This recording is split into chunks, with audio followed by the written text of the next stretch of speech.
Americans are already hitting the road for holiday travel, and that includes plenty right here in the 4 states.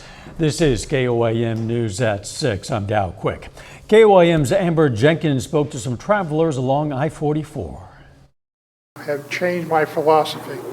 I'm doing the speed limit and getting there and back, but as safe as we can. Holiday season also means holiday travel. 49 million Americans are driving more than 50 miles, according to AAA. I'm from Illinois originally. My mom still lives up there, so I go up and see her at Thanksgiving. I'm just traveling with my family up to Branson. Travelers at the Welcome Center on I-44 say their journey has been smooth so far. Roads are clear. I mean, a little bit of drizzle, but that's about it. We did this trip last year during a bad winter storm, and it's a whole lot less stressful than it was last year. There seems to be a lot of construction for this during a holiday week. I was kind of surprised. According to the Associated Press, 55 million Americans are driving this holiday season.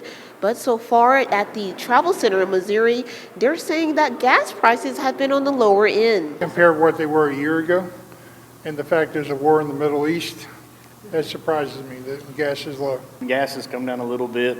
Travel's been pretty nice so far. One element of being stress-free while traveling, keeping the kids occupied. How they hanging up? Are they watching stuff? Or? Yes, ma'am.